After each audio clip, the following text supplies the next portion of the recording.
আর মাত্র কয়েক ঘন্টার অপেক্ষা। আগামীকাল বাদে পরশু উত্তরবঙ্গে প্রথম দফার নির্বাচন। দুই দফার এই হাই ভোল্টেজ লড়াইয়ের প্রথম পর্যায়ে ভোট গ্রহণ হবে 23 তারিখ এবং দ্বিতীয় পর্যায়ে 29 তারিখ। আজ বিকেল থেকেই উত্তরবঙ্গের প্রচারের মাইক থমকে গেলেও দক্ষিণবঙ্গের চিত্রটা ভিন্ন। সেখানে আগামী 27 তারিখ পর্যন্ত চলবে প্রচার অভিযান। আজ আমরা নজর রাখবো দক্ষিণবঙ্গের ফলতা বিধানসভা কেন্দ্রের দিকে, যেখানে জয়ের ব্যাপারে 100% আত্মবিশ্বাসী বিজেপি প্রার্থী দেবাংশু পাণ্ডা। উত্তরবঙ্গে যখন ভোটের প্রস্তুতি তুঙ্গে, তখন দক্ষিণবঙ্গের ফলতায় দেখা গেল প্রচারের এক ভিন্ন মেজাজ। সকাল থেকে সন্ধে চড়া রোদ উপেক্ষা করেই মানুষের দুয়ারে দুয়ারে পৌঁছাচ্ছেন বিজেপি প্রার্থী দেবাংশু পাণ্ডা। ডোর টু ডোর ক্যাম্পেনিং থেকে শুরু করে বিশাল র্যালি, প্রস্তুতিতে কোনো খামতি রাখছেন না তিনি। কয়েক বছর আগেও ফলতার বিরোধীদের প্রচার করার মতো পরিস্থিতি ছিল না, কিন্তু এবার নির্বাচন কমিশনের হস্তক্ষেপে পরিস্থিতি বদলেছে। 2021 সালের নির্বাচন পরবর্তী হিংসার কথা মনে করিয়ে দিয়ে তিনি বলেন, যে সময় সাধারণ মানুষের ঘরবাড়ি ভাঙচুর থেকে শুরু করে বিদ্যুৎ ও পানীয় জলের সংযোগ কেটে দেওয়ার মতো ঘটনা ঘটেছিল, প্রায় 300 থেকে 400 মানুষকে ঘরছাড়া হতে হয়েছিল, যাদের পরে আদালতের হস্তক্ষেপে ফেরানো হয়। অভিষেক বন্দ্যোপাধ্যায় ও তার কোম্পানির অঘোষিত রাজত্ব ও সন্ত্রাস এখন শেষের পথে বলে দাবি করেন তিনি। বিজেপি প্রার্থীর অভিযোগ, পুলিশের একাংশ এখনও শাসক দলের দলদাস হিসেবে কাজ করছে এবং তাদের প্রচারে বাধা দেওয়ার চেষ্টা চালাচ্ছে। তবে নির্বাচন কমিশনের কড়া পদক্ষেপ এবং কেন্দ্রীয় বাহিনীর টহলদারিতে সাধারণ মানুষ আশ্বস্ত। ভয় কাটিয়ে এবার মানুষ দুহাত তুলে বিজেপিকে আশীর্বাদ করবে বলে তিনি মনে করেন। প্রার্থীর দাবি, আগামী 4 মে ফলাফল প্রকাশের পর বাংলায় বিজেপি সরকার গঠন করবে এবং ফলতাও তৃণমূলের দখলমুক্ত হবে। এখন দেখার 29 তারিখ দক্ষিণবঙ্গের এই গুরুত্বপূর্ণ কেন্দ্রে ব্যালট বাক্সে কার ভাগ্য নির্ধারণ করে সাধারণ মানুষ। আর শুনুন কি বলছেন প্রার্থী দেবাংশু পাণ্ডা।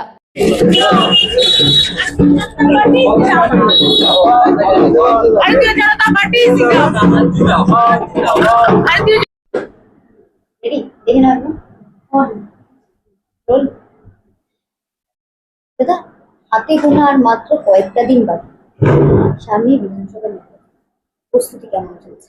দেখুন, ফলতা বিধানসভায় আমাদের প্রস্তুতি তুঙ্গে। আমরা কয়েকটা র্যালি ওখানে করেছি, সভাও করেছি এবং ডোর টু ডোর ক্যাম্পেনিংও আমাদের হয়েছে। যে ফলতায় একটা পরিবেশ পরিস্থিতি ছিল যেখানে হচ্ছে কোনো রাজনৈতিক দল প্রচার করতে পারতো না, এবারে আমরা সেখানে ভারতীয় জনতা পার্টি আমরা প্রচার করেছি, বাড়ি বাড়ি গিয়ে আমরা মানুষের সঙ্গে সংযোগ করেছি এবং সব মারাত্মক সাড়া রয়েছে এবং ফলতায় ভারতীয় জনতা পার্টি বিপুল ভোটে জয়লাভ করবে। দেখুন, ওখানে একটা মানে অঘোষিত একটা রাজত্ব চলতো, মানে অভিষেক ব্যানার্জি এবং তার কোম্পানি। সেখানে হচ্ছে মানুষের একটা বিশাল বড় সন্ত্রাস একটা পরিবেশ পরিস্থিতি ছিল। 2021-এ আপনারা জানেন যে পশ্চিমবঙ্গে ফলতা এলাকাটা একটা মানে যে পরিমাণে পোস্টাল ভায়োলেন্স হয়েছে, একটা মানে সব থেকে বেশি যদি পোস্টাল ভায়োলেন্স হয়ে থাকে তাহলে সেটা হচ্ছে ফলতাতে।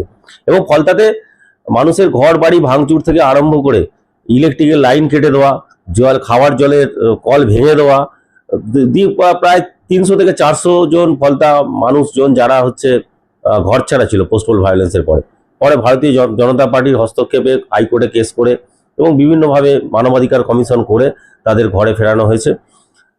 এবং আপনারা জানেন যে এই ডায়মন্ড হারবার লোকসভায় আমাদের 2021-এ পোস্টাল ভায়োলেন্সে প্রায় 5 জনের ওপরে আমাদের কার্যকর্তা মানে খুন হয়েছে, তাদেরও বিচার চলছে।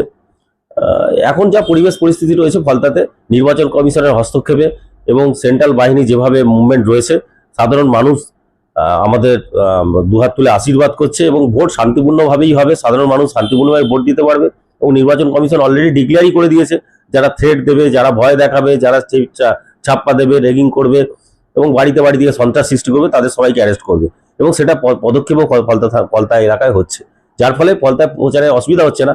তবে কিছু পুলিশ রয়েছে এবং প্রশাসনের কিছু লোকজন রয়েছে যারা তৃণমূলের দলদাস হিসেবে কাজ করছে। তারা প্রথম চটকায় চেষ্টা করেছিল যে প্রচারের ক্ষেত্রে বাধার চেষ্টা করেছিল এবং পারমিশনের ক্ষেত্রে অনেক কিছু চেষ্টা করেছিল, দিচ্ছিল না। কিন্তু আমরা আন্দোলন করে এবং হচ্ছে মানে বিভিন্ন জায়গায় জানিয়ে আমরা সেই জায়গাটা রিকভারি করতে পেরেছি।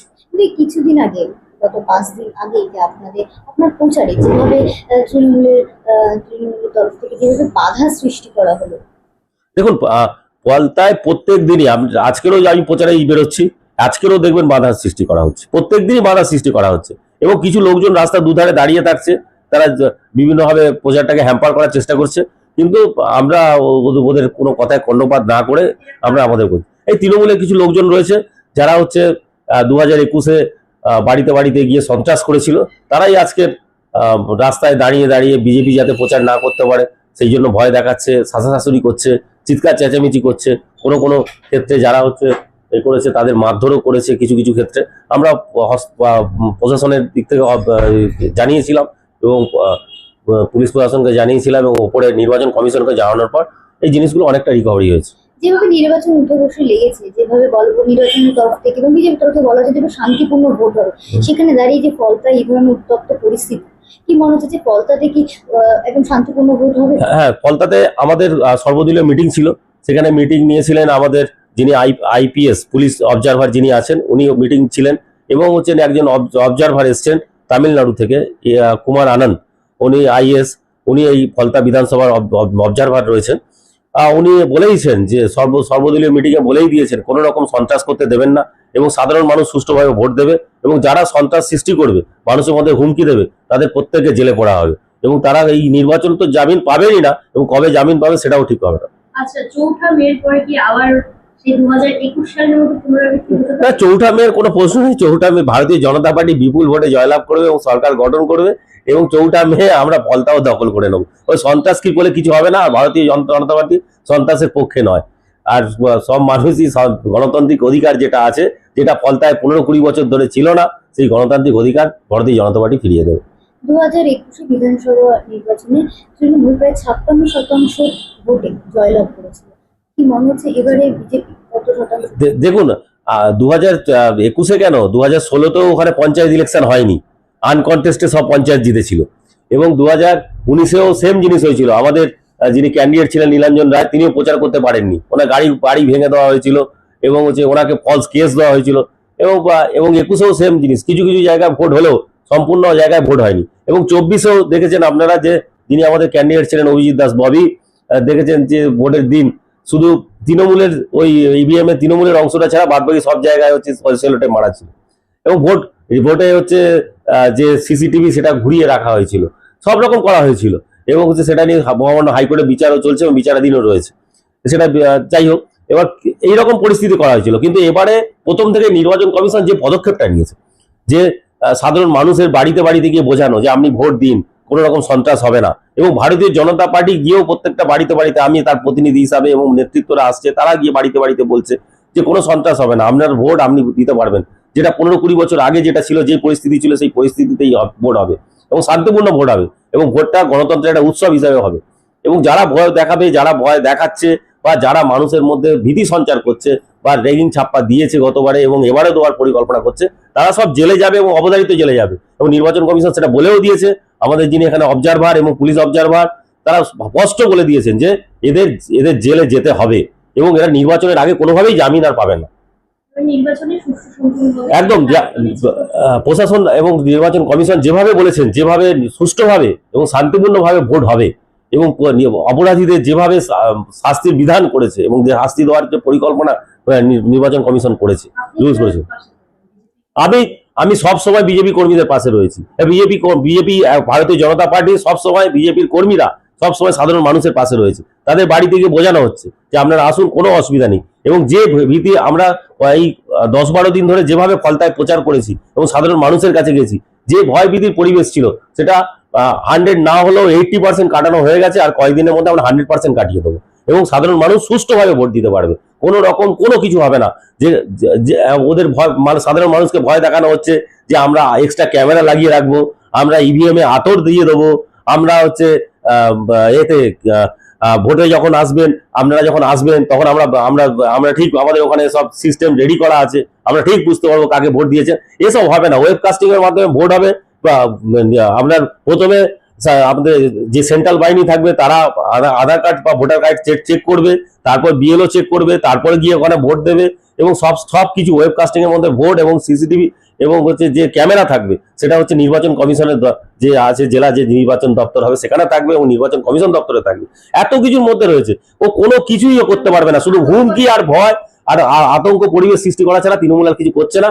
আর এই আতঙ্ক সৃষ্টি করে আজকের এই জিনিসটা করা হয়েছে এবং যে ফলতায় যে পরিবেশ তৈরি হয়েছে, যেখানে হচ্ছে ফলতা ছিল SEZ, যেখানে হচ্ছে কর্মসংস্থানের জায়গা ছিল, কয়েক হাজার মানুষজন সেখানে কর্মসংস্থান করতে আসতো। শুধু ফলতা না, ফলতার আশেপাশে এই দক্ষিণ 24 পরগনা, উত্তর 24 পরগনা, কলকাতা বিভিন্ন মানুষজন আসতো। 118 থেকে 120টা কোম্পানি ওখানে ছিল। সেই ফলতা এসিজেড যেটা আছে, সেই এসিজেড আজকের ভগ্ন মানে ধ্বংসাবশেষে পরিণত হয়েছে। 4-5টা কোম্পানি রয়েছে। আজকের ফলতায় যে নদী বাঁধ সংস্কার করা হয়নি 15-20 বছর ধরে, সেই নদী আজকে ভাঙতে ভাঙতে গ্রামের মধ্যে ঢুকে গেছে। আজকের ফলতা যে পর্যটন শিল্প ছিল, যে পোর্ট যেখানে সাধারণ মানুষজন আসতো নদীর পাড় পিকনিক করতে, পোর্টে আসতো, একটা একটা ভালো একটা দর্শনীয় জায়গা ছিল, যেখানে হচ্ছে পর্যটন শিল্প একটা কাজ করতো, নদীতে নৌকা চলতো, একটা ইনকামের জায়গা ছিল সাধারণ মানুষের। সেগুলো সব বন্ধ হয়ে গেছে। সেগুলো আমি সাধারণ মানুষকে বলেছি যে ফলতা মানুষজন যে ফলতা ছিল কর্মসংস্থানের পীঠস্থান, সেই ফলতার মানুষজন আজকে যাচ্ছে অন্য স্টেটে পরিযায়ী শ্রমিক হিসাবে। সাধারণ যখন বাড়িতে প্রচারে গেছিলাম, তারা বলছে যে আমাদের সব ছেলেরা আজকে পরিযায়ী শ্রমিক অন্য জায়গায় চলে গেছে, ফলতা ফিটের জোনটাকে আপনাকে ফিরিয়ে আনতে হবে। আমি তাদের বলেছি হ্যাঁ, ফলতা ফিটের জন্য এসিজেড যে আছে সেটাকে আমরা আবার ফিরিয়ে নিয়ে আসবো, গৌরব আমরা ফিরিয়ে নিয়ে আসবো, এবং নদী বাঁধ সংস্কার যেটা হয়নি সেটা হবে, এবং পর্যটন শিল্প যেটা আগে ছিল সেইটাকে আমরা অবশ্যই ফিরিয়ে নিয়ে আসবো। এবং সব থেকে বড় জিনিস যেটা, যে ফলতায় যে আগে যে রেলপথটা ছিল বহু বছর আগে, ফলতা থেকে আমরা মাঝেরহাট পর্যন্ত একটা রেলপথ ছিল, রেলের জায়গা রয়েছে এবং রেলের কিছু অংশ বিশেষও এখন আছে। আমাদের ফলতাবাসী যে একটা আমাকে বলেছেন যে এই জিনিসটা আপনাকে রেলটা পরিষেবা করতে হবে। আমি অবশ্যই আমাদের ভারত সরকার রেল দুয়ারে পৌঁছে দেওয়ার ব্যবস্থা করছে, অতএব এটা হবে। আমরা 1 বছরের মধ্যে এগুলো জিনিসগুলো আমরা করব। এবং ডেভেলপমেন্টের দিক থেকে পুরনো ফলতাকে ফিরিয়ে হ্যাঁ, একদম পুরোনো ফলতার যে ঐতিহ্য ছিল সেই ঐতিহ্যকে আমরা ফিরিয়ে আনবো, এবং ফলতায় ঐতিহ্য তো ফিরিয়ে আনবো, এবং ফলতাকে ঐতিহ্য নয় আরো ভালো জায়গায় আমরা যেখানে পৌঁছে দেওয়ার, সেই ফলতাকে আমরা ফিরিয়ে দেবো। মানুষের কাছে কি বার্তা নেই? মানুষকে আমরা একটাই বার্তা, আপনারা আসুন, স্বতঃস্ফূর্তভাবে ভোট দিন। আপনারা যদি মনে করেন যে ভারতীয় অন্য কোনো পার্টিকে দেবেন সেটাও দিন, কিন্তু আপনারা এটা ভোট দেওয়ার আগে একবার চিন্তা করবেন যে এই অগণতান্ত্রিক পরিবেশটাকে গণতান্ত্রিক পরিবেশে করতে গেলে একমাত্র ভারতীয় জনতা পার্টি আপনাকে ভোট দিতে হবে। কারণ এই দলটাকে শেষ করতে পারে একমাত্র ভারতীয় জনতা পার্টি। তাই ভোট নষ্ট করবেন না, এইবারে ভারতীয় জনতা পার্টিকে আপনারা ভোটটা দিন, একবার সুযোগ করে দিন। আপনারা দেখুন আমরা কি কাজ করতে পারি কিনা, তাহলে আবার 5 বছর পরে নির্বাচন হবে, তখন আপনারা আবার চিন্তা ভাবনা করবেন। কিন্তু একবার আমাদের সুযোগ দিন, এবং ফলতার যে অগণতান্ত্রিক পরিবেশটাকে আমরা শেষ করব, এবং হচ্ছে গণতান্ত্রিক পরিবেশকে আমরা ফিরিয়ে নিয়ে আসবো। ফলতায় যদি আপনি যেতেন, তাহলে এইসব ডেভেলপমেন্টের সাথে সাথে আমাদের প্রধানমন্ত্রী নারী শক্তির উপরে জোর দিয়েছেন। হ্যাঁ, নারী শক্তি অবশ্যই, সেগুলো তো নারী শক্তি হবে, যেগুলো আমাদের পার্টির যে প্রধানমন্ত্রী নরেন্দ্র মোদীজি যে বলেছেন 3000 টাকা মহিলাদের, সেগুলো আমাদের অবশ্যই ওখানে চালু হবে মাস 3000 টাকা। এবং যুবকদের জন্য যে 3000 টাকা যেটা ভাতা চাকরি পাওয়ার আগে পর্যন্ত, সেটাও আমরা চালু করব ওখানে। এবং এক বছরের মধ্যে 5 বছরের মধ্যে যে 1 কোটি চাকরি যেটা রয়েছে, আমাদের পার্টির এজেন্ডা রয়েছে, আমরা অবশ্যই চালু করব ওখানে। এবং সব থেকে বড় জিনিস যেটা, যে চাকরি ক্ষেত্রে আপনারা জানেন যে আজকের 10-15 বছর ধরে কোনো এসএসসি কোনো চাকরি হয়নি। ভারতীয় জনতা পার্টি বলছে চাকরির ক্ষেত্রে 5 বছর রিল্যাক্সেশন দেওয়া হবে, সেটাও আমরা দেবো। এবং ভারতীয় জনতা পার্টি সরকার 4 তারিখ আমরা গঠন করব, এবং ফলতা ভারতীয় জনতা পার্টির হবে, এটা স্থির হয়ে গেছে, শুধু 4 তারিখে সময় অপেক্ষা। টিকটক আছে, আমাকে